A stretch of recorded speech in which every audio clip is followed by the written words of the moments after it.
I should have thrown you out the second you crawled into his lap. Funny, this little thing saved me from marrying garbage. I was 30 when everything I believed in came crashing down. Mia was the same age. We'd known each other since we were 24. Our paths first crossed at a mutual acquaintance's birthday gathering.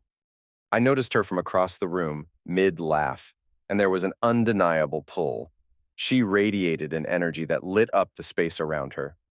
That evening ended with the two of us on a balcony, lost in conversation about our dreams, the movies we loved, the places we longed to explore, and what we hoped life would become. From that point forward, I was completely hers. We became a couple not long after that night. Within a year, we were living under the same roof. Everything felt like it was falling into place, at least from my perspective. Mia had a much more active social life than I did, but I never saw it as a problem. I thought we balanced each other out. I offered stability and peace, while she added excitement and unpredictability. Just last year, I asked her to marry me, completely certain she was the one I'd spend the rest of my life with. She cried and said yes without hesitation.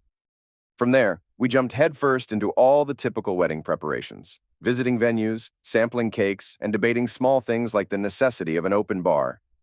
I truly thought we were building our future together. Turns out I was blind to the truth. It all began to fall apart because of something seemingly trivial, a gift bag, just a small, glittery one. I wasn't supposed to be home then. My shift had wrapped up earlier than expected, and I wanted to surprise Mia with dinner. But when I got to our doorstep, I saw it sitting there, a shiny little bag with a note attached to the wildest bride-to-be. Every moment was unforgettable. Love, Tasha. At first, I didn't think much of it. Tasha had been Mia's best friend since college, loud, unpredictable, and always a bit too much for my taste, but fiercely loyal to Mia. That loyalty was enough for me to put up with her. Mia used to joke that the two of them were the ultimate fun duo, but something about that note felt wrong. It didn't sit right. I took the bag inside and left it on the counter. I stared at it for a while, unsure why it unsettled me. It was probably harmless, but why did my gut feel so tense? Eventually, I caved. I told myself I wasn't snooping. I was just curious. It was out in the open anyway, right? Inside were the standard bachelorette items, a plastic tiara, a glitter-covered sash that said bride's last ride, and enough confetti to make a mess. But at the bottom, I found something that made my stomach churn, a pair of men's underwear, not new. Used. I tried to convince myself it was a prank or a tasteless joke. Then I noticed a flash drive buried under the glitter. I don't know what made me check it. Maybe the underwear was already too much. There was something about the whole package that felt wrong. I plugged it into my laptop. There was only one file on the drive. I opened it. The footage started innocently. Mia and her friends were at a club, packed into a booth, laughing and toasting. The camera panned across to show Mia wearing her tiara and sash. She looked beautiful, like always, but there was something wild in her demeanor, like she wasn't just partying, but escaping. Then came the next segment. Mia was on stage at a nightclub, dancing provocatively with a shirtless performer while her friends shouted and clapped. I tried to keep calm. It's a bachelorette party, I told myself. Things get a little crazy. But then she pulled the dancer by the hand and led him off the stage, toward a private back room. I paused the video. My pulse was racing. I wanted to believe it was a joke or just some over-the-top fun. Maybe nothing happened. Maybe it was all for laughs. But deep down, I already knew. The next part confirmed everything. Now Mia was lounging in a VIP section, drinking and flirting with 3 men. At first it looked playful. Then one kissed her.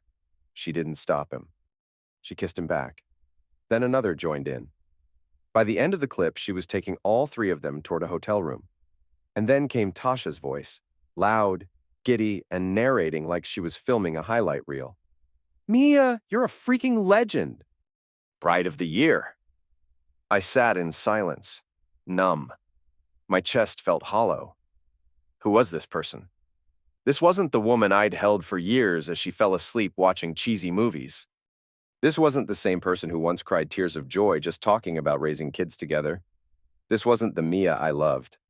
Later that evening, Mia came home like nothing had happened. She kissed me on the cheek, asked about my day, and raved about Tasha's wedding decor ideas.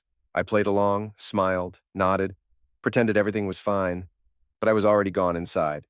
All I could see was that video. I kept asking myself how I missed it. Were there signs? Had I just been blind? Or was this the first time? I didn't know. And at that point, I didn't care. The person I thought I was marrying didn't exist anymore. I couldn't sleep that night. I lay in bed staring at the ceiling, mentally replaying every second of that video. The laughter, the kisses, the touches, each one cut deeper. I wanted to scream, to demand an explanation, but it wouldn't have changed anything. The next morning, Mia was up early getting ready for work. She kissed me on the forehead before heading out the door and said, "Can't wait to see you tonight, babe." I smiled back and said, "Yeah, me too." The second she walked out the door for work, I sprang into action.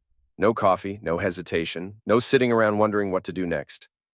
I yanked my old duffel from the closet and began throwing things inside. Clothes, bathroom stuff, laptop, chargers. Anything that fit quickly and cleanly.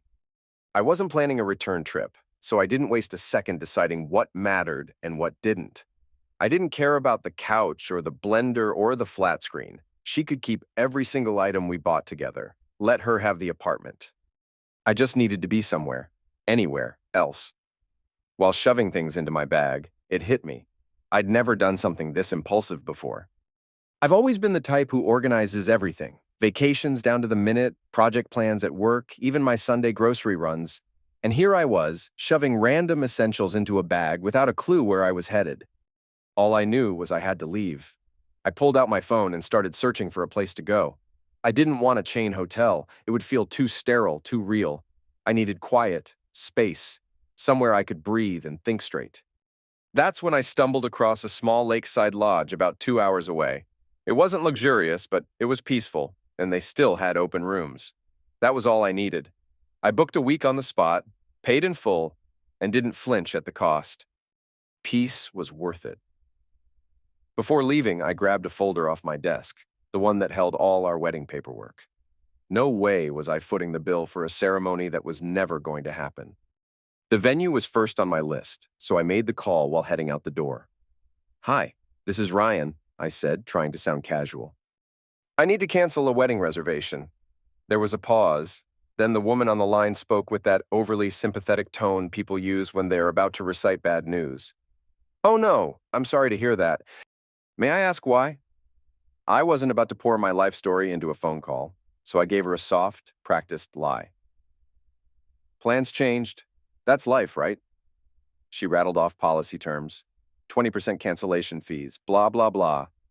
"That's fine," I interrupted. "Just cancel it." Once the call ended, I got into my car and pulled away. I didn't glance back at the apartment. The drive felt unreal, like I was operating on autopilot. My hands were steering, but my head was stuck on that flash drive, replaying every second of what I'd seen. Was it a one-night disaster, or had she been this person the whole time and I never noticed? Halfway to the cabin, I stopped at a gas station for snacks and water. While paying, I felt my phone vibrating in my pocket. I didn't need to look. Of course it was her. I let it buzz. One call, then two, then a flood. Text after text. Call after call. She must have gotten home and seen the empty closet. I couldn't bring myself to read anything. I already knew what was coming. Denials, crying, excuses. The classic, "it's not what it looks like." I silenced my phone and kept driving. When I arrived, the place was small, but exactly what I needed. King bed, a cozy fireplace, a tiny kitchen, and a private deck with a lake view. It felt like another planet, quiet, still, untouched by everything I'd just left behind. I tossed my bags into a corner, sat on the edge of the bed, and finally exhaled. A deep, uneven breath I hadn't even realized I'd been holding. That was the first time it really landed. I had just walked away from my fiancée, my home, and the life I thought we were building. The rest of the afternoon, I slowly unpacked, but every item felt foreign in this unfamiliar space. I kept thinking I'd hear Mia shout from the next room or ask if I wanted something to eat. Even the creaks in the walls made me flinch, half expecting her to appear. Eventually, I slapped together a sandwich with the stuff I'd grabbed at the gas station and sat down. That's when I finally unlocked my phone. Over 20 missed calls. The texts started out calm. "Hey babe, where'd you go? You didn't say anything." "Everything okay?" Then they got frantic. "Ryan, where are you? Why's your stuff gone? Are you all right? What's happening?" And finally, the desperation. "Please just talk to me. I don't understand. Please." I didn't write back. Instead, I had dialed my parents. They've never been the nosy type, and I love them for that. When I told them I'd left Mia and the wedding was off, my mom just said softly, "All right, honey. Want to tell us what happened?" I gave them the light version. "She wasn't who I thought she was," I told them. My dad didn't miss a beat. "You did the right thing, son. Better now than after you say I do." They didn't push for details, and I was grateful. I told them I was staying out of town for a bit, and they promised they'd be there for me no matter what. That night felt surreal. I kept thinking she'd show up, pound on the door, demand answers, beg me to come back. I kept revisiting every sacrifice I'd made, saving for the wedding, adjusting my lifestyle, tolerating her attachment to Tasha. And for what? For her to betray me like that in one disgusting night? When I finally crawled into bed, I was sure of one thing. I wasn't going back. Not for apologies. Not for crocodile tears. Not even for closure. That chapter was done. But there was one thing I couldn't shake. Tasha. She wasn't just an observer in that video. She was the puppet master. That footage wasn't some accidental party clip. It was deliberate. A keepsake.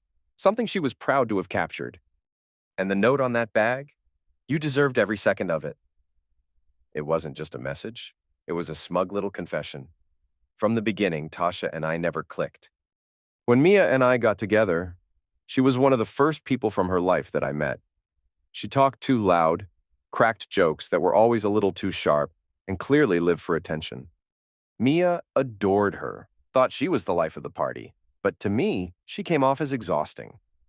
Over time, I learned to deal with her because she was so tightly woven into Mia's world. But deep down, I never fully trusted her. In hindsight, there were warning signs. Tasha was always the one nudging Mia to go out, even when we had things planned. There were nights Mia would stumble in around 2 a.m. drunk, with Tasha laughing in the background, yelling things like, "Oops, borrowed your girlfriend again, Ryan." I used to laugh along, but now it made me sick. At the cabin, I knew I wasn't ready to talk to Mia. Not yet. But Tasha? I wanted a face-to-face. I wanted to look her in the eyes and see what she had to say. Instead of texting her directly, I downloaded a burner app and messaged her anonymously. "Hey, it's Ryan. We need to talk about Mia. Tomorrow, noon, coffee shop on 7th. She replied in under 5 minutes. What? Are you okay? Is Mia okay? What's going on?" I didn't answer. The next day, I drove into the city, parked down the block from the cafe, and waited. Sure enough, she walked in right on time. Same overdone energy as always. Hot pink blazer, absurd heels, sunglasses indoors like she was dodging paparazzi. All peak Tasha. I stepped inside a few minutes later and took the seat across from her. She looked startled for a second, then gave me her trademark smirk. "Wow, Ryan! You scared the crap out of me with that message." "What's this all about?" I didn't bother with pleasantries. "Let's skip the act. I know what happened at the bachelorette party." Her expression stiffened. "What are you talking about?" I leaned in, voice steady. "The flash drive, the video. The garbage you left outside our door, I saw all of it." She blinked, then forced a weak laugh. "Oh, come on, Ryan. It was just typical party stuff. You're not seriously mad about that?" "Mad?" I said, sitting back. "Try furious. What kind of friend enables cheating and then delivers it like a trophy?" Color drained from her face. "It wasn't like that," she said quickly. "It was a wild night, that's all." Nobody got hurt. I pulled my phone out and opened a saved screenshot, sliding it across the table toward her. "Mia, bride of the year. You owned that stage, girl. Don't feel guilty. It's your last chance to be free." Her face went pale. She tried to shove the phone back toward me. "Ryan, you're blowing this way out of proportion. It's just a tradition. Everyone has their last hurrah." "A tradition?" I snapped. "Is that what you call helping someone destroy their relationship?" She exhaled loudly, folded her arms, and leaned back. "I didn't make her do anything. She's an adult. She chose it. And you were right there, egging her on," I said. "You were supposed to be her support system. Instead, you helped her blow everything up." She rolled her eyes. "Look, she loves you. It was a one-time thing. You guys can get past it." That broke my patience. I slammed my hand on the table, loud enough to make heads turn. "Get past it? You think I'm just going to forget the part where she hooked up with 3 random guys because it only happened once? Are you hearing yourself?" She shrank slightly and scanned the room, clearly uncomfortable now. Okay. she said in a hushed tone. I'm sorry. If things got out of hand, I didn't mean for it to, but Ryan, this isn't my mess. It's between you and Mia. I stood up slowly, pocketing my phone. You're already in it, Tasha, and believe me, people are going to see exactly who you are. Her eyes widened. What are you saying? You'll see soon enough. I walked out without another word. The whole way back to the cabin, her words echoed in my head. She's an adult. She made her own decisions. And as much as I wanted to dump the entire blame on Tasha, that part stuck. She hadn't forced anything. Mia had made her own choices, fully aware of what they meant. That realization hit like a gut punch. I had always seen Mia as this spontaneous, free-spirited soul, but now all I saw was recklessness. If Tasha had lit the match, Mia was the one who burned everything down. Back at the cabin, I opened my laptop and started typing. I wasn't ready to confront Mia yet, but I knew one thing for sure. I wasn't letting Tasha get ahead of the story. I pulled together the screenshots and video files and sent them to a few friends we shared, people I trusted to keep it quiet until I was ready to talk. Tasha never contacted me again after that meeting. I wasn't shocked. She probably figured there was no way to fix it, and honestly, I didn't care. She was no longer my concern. I knew what had to happen next. I had to reach out to Mia's parents and let them know exactly what had gone down. Mia's family always gave off this prim and proper energy. I never felt fully accepted. When we moved in together 3 years ago, her mom, Janet, acted like we were committing some sort of social crime. She never said it outright, but her disapproving glances and snide comments like, "You know it's not proper to live together before marriage," said everything. Just the mention of our apartment seemed to wrinkle her nose. Her dad, Henry, was a man of fewer words, but the same judgment. Anytime the subject came up, he'd grunt and mutter, "Different times back in my day." It wasn't until Mia and I got engaged that her parents began treating me like I actually belonged. Once the ring was on her finger, everything shifted. Janet suddenly wanted to host bridal showers, and Henry started talking about pitching in on a down payment for our first home. It felt like I had finally passed some unspoken vetting process and was now acceptable in their eyes. But after what she did, keeping quiet was no longer an option.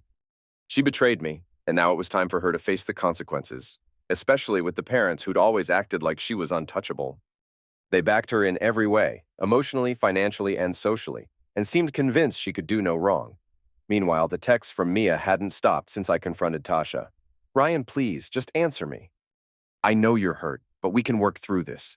I love you. Please don't shut me out." Every word just made my blood boil. She wasn't the victim here. She made her bed. I hadn't replied once, and I had no intention of doing so. Then a message came from Janet. "Ryan, what is happening? Mia's inconsolable. Please call us. We're really concerned." I stared at the message for a while before deciding this needed to be done face to face. If anyone was going to take care of Mia now, it wasn't going to be me. Let her parents deal with it. They always acted like they knew best anyway. The next day, I made the trip back to the city and drove straight to their home. I didn't tell Mia I was coming, even though I knew she'd lose her mind once she found out. Janet opened the front door, her face lit up with a nervous smile, relief mixed with confusion. "Oh, Ryan, thank goodness. What's going on?"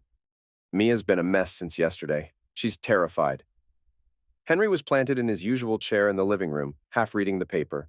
He looked up and gave a slight nod when he saw me. "Ryan," he said, "glad you stopped by. Maybe you can clear this up for us."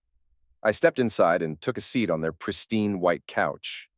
"I came here to explain things," I said, keeping my tone flat. "And you're going to want to sit down." Janet frowned but sat across from me, nervously wringing her hands. Henry leaned forward, brows pinched, waiting. I pulled out my phone and opened the folder with all the evidence. "Mia hasn't been honest with you," I said, "or with me. The wedding's off, and it's because of what she did at her bachelorette party." Janet's eyes widened. "What? What could she possibly have done?" I handed her my phone. "See for yourself." She hesitated, glanced at me, and then pressed play. Her face shifted quickly, from confusion to disbelief to devastation. "Oh my God," she whispered. "This can't be. Please tell me this isn't what it looks like." Henry stood up, face dark with rage. "What is it? Let me see." Janet passed him the phone with trembling hands, tears streaming down her cheeks. Henry watched in silence, his expression tightening. His knuckles whitened around the phone like he was trying not to break it in half. "This is what she did," I said, my voice level. "She didn't just cheat. She made a spectacle of it." And her friends encouraged her every step of the way. Janet dropped her head into her hands, sobbing. "I don't understand. I don't know who she is anymore." Henry paced back and forth, fists clenched at his sides. "That girl," he growled. "What was she thinking? We didn't raise her to be like this." "She wasn't thinking," I replied, "and now she wants me to forgive her. But that's not happening. I thought you both deserved to know the truth, because I'm not going to cover for her." Janet looked up through tear-filled eyes. "Ryan, can't you talk to her? Maybe it was just a mistake. Maybe someone pressured her into it." "She wasn't pressured," I said, cutting her off. "She made that decision all on her own, and I am not going to spend my life wondering when she'll do it again."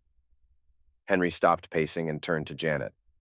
"This is what happens when she listens to Tasha instead of her family. I warned you about that girl. I told you." Janet nodded slowly, wiping her face with a tissue. "We should have said something. Maybe we should have stopped her from living with you. None of this might have happened." I let out a dry, bitter laugh. "You think the problem was us living together? You've always been obsessed with what's proper. But you never once saw what was actually going on. Mia's reckless. She's always been reckless. You just didn't want to see it." Henry dropped back into his chair, shaking his head in disbelief. "Unreal. Absolutely unreal." I stood up. "I'm sorry to drop this on you like this, but I'm done. Mia's your responsibility now. I'm sure she'll show up here soon, crying and looking for help. That's your call. I've already made mine." Janet reached out and grabbed my arm as I headed for the door. "Please, Ryan, don't spread this around. It would humiliate the whole family." "Please keep it between us." I gently pulled my arm free. "That's not my job anymore, Janet. How people hear about this is up to you now." As I drove back to the lodge, I felt something unfamiliar. Closure. After years of feeling like I was never quite good enough for Mia's family, the truth was finally out. Their perfect daughter wasn't so perfect after all. She wrecked it all on her own. Later that evening, I got another voicemail, this time from Janet. "Ryan, it's Janet. I don't even know how to begin. Henry and I are heartbroken. We confronted Mia. She's fallen apart. She keeps saying she doesn't know how to fix this. But truthfully, we don't either. I just want you to know. We're so sorry. If you ever feel like talking, we're here." I deleted the message. Let her face her parents now. Let her explain everything to them. Let them deal with the fallout. I was finished being her emotional backup, and the fallout came fast. Once I told her parents, I knew it wouldn't stop there. I wasn't trying to be cruel, well, maybe a little, but people had to know who Mia really was. If I stayed quiet, they'd cover it up and pretend it never happened. That wasn't going to happen. Not this time. The first person I contacted after everything blew up wasn't Mia. It was Rachel, one of her longtime friends. Unlike Tasha, Rachel wasn't the ringleader of the madness, but she'd been there that night. She laughed along, supported Mia's antics, and probably chalked it all up to harmless fun. I wasn't about to give her a free pass. I sent her a short, direct message. "Rachel, I'm aware of everything that went down at the bachelorette party. I have proof, videos, texts, all of it. Don't pretend you don't know. We need to talk." She called me almost immediately, her voice uneven, like she'd been blindsided. "Ryan, what is this? How do you even have that stuff?" I kept my tone cool and flat. "Does it really matter how I got it? You were there. You saw it happen." She hesitated for a few seconds, then rushed out. I didn't think it got that far. I thought it was just a little flirting and some dancing. I didn't know it turned into that. I cut her off. "You didn't know? You seriously didn't notice when she vanished into a room with 3 strangers? You expect me to believe you missed that?" There was silence on the line. I thought she'd hung up, but then she sighed heavily. "I'm sorry, Ryan. I really am. I probably should have spoken up sooner. But it's not like I could control her. She kept saying marrying you felt suffocating, and she just wanted one last wild night. Tasha was all over it, hyping her up. Mia was drunk and just followed the chaos." I nearly laughed out loud. "Followed the chaos? That's what we're calling it now?" "No, Rachel, she didn't stumble into this. She made conscious choices. And you just stood back and let it happen." She scrambled to defend herself. It wasn't my place. It absolutely was, I snapped. You're supposed to be her friend. A real friend doesn't just watch someone burn their life down. By the time the call ended, she'd apologized again and promised to speak to Mia. I wasn't expecting much from her. Next in line was the source of the disaster, Tasha. But I didn't have to lift a finger. After the conversation with Mia's parents, the fallout had begun. Janet and Henry must have confronted her hard, because Mia started calling me nonstop the next morning, over 20 missed calls in just a few hours. I didn't pick up once. Then Tasha messaged me. Her tone was pure fire. Ryan, what lies are you spreading? Mia is falling apart, and now people are treating me like the villain. You need to quit this right now. I smirked reading it. Finally, Tasha was feeling the consequences of her behavior. I didn't respond. Let her sit in it. But what really shifted everything was Rachel flipping on them both. She clearly realized that staying loyal to Mia and Tasha meant going down with the ship. So she distanced herself fast, telling everyone she never fully understood what happened, claiming she would have stopped it if she had. She made sure people knew she wasn't backing either of them anymore. By the end of the week, the story had spread through their entire social group. Mia, once the fun bride, had become a walking scandal. One mutual acquaintance, Chloe, reached out to me directly. We weren't close, but she'd always been kind and respectful in group settings. Hey Ryan, I just wanted to say I'm really sorry for everything. I had no idea Mia was capable of something like that. If you need anything, I'm here. Meanwhile, Mia was still trying to get a hold of me. The flood of texts had slowed to a trickle, but they hadn't stopped. Ryan, please, I know I messed up. But I'm begging you, just tell me how to fix this. I'll do anything. It was pitiful. She wasn't sorry because she regretted what she did. She was sorry because everything was crashing down around her. Then came the inevitable breakdown between her and Tasha. It started with passive-aggressive texts and ended with a screaming match. Tasha, tired of being blamed, finally exploded and told Mia, "You were into it the whole time. Don't act like I made you do anything. Stop playing the victim." Chloe texted me a day later. Mia and Tasha aren't even speaking now. Tasha's telling everyone that Mia's throwing her under the bus. It's a disaster. I'll admit it. I felt a grim sense of satisfaction. Tasha had spent years manipulating people and acting bulletproof. Watching her empire crumble was poetic justice. The last update I got from Janet confirmed just how far Mia had fallen. At first, I assumed she was just emotionally spiraling, crying, begging, acting like the world was ending. But slowly, I started hearing bits from mutual contacts about how bad things had really gotten. Apparently, after my conversation with her parents, things took a sharp turn. Janet had tried reasoning with Mia, tried to make her own daughter take responsibility, but Mia, in classic form, played the victim. She said I overreacted, accused me of ruining her life over a single mistake, and claimed I should have been more forgiving. That didn't fly with Janet or Henry. For them, reputation had always been everything, and now that reputation was shredded. Once they realized Mia wasn't owning up to anything, they cut her off completely. No warnings, no empty threats. They packed her belongings, left everything on the porch, and told her not to come back until she could admit fault. I'm willing to bet Janet said something like, "You've humiliated this family." It would have been very on brand. Mia tried reaching out to Tasha for a place to stay, but after their blowout, Tasha had no interest in cleaning up the mess. Hosting Mia would have made things even worse for her. Chloe told me that Mia had contacted several other friends, but none of them wanted to get involved. Rachel ghosted her entirely, and the rest were too scared to pick a side.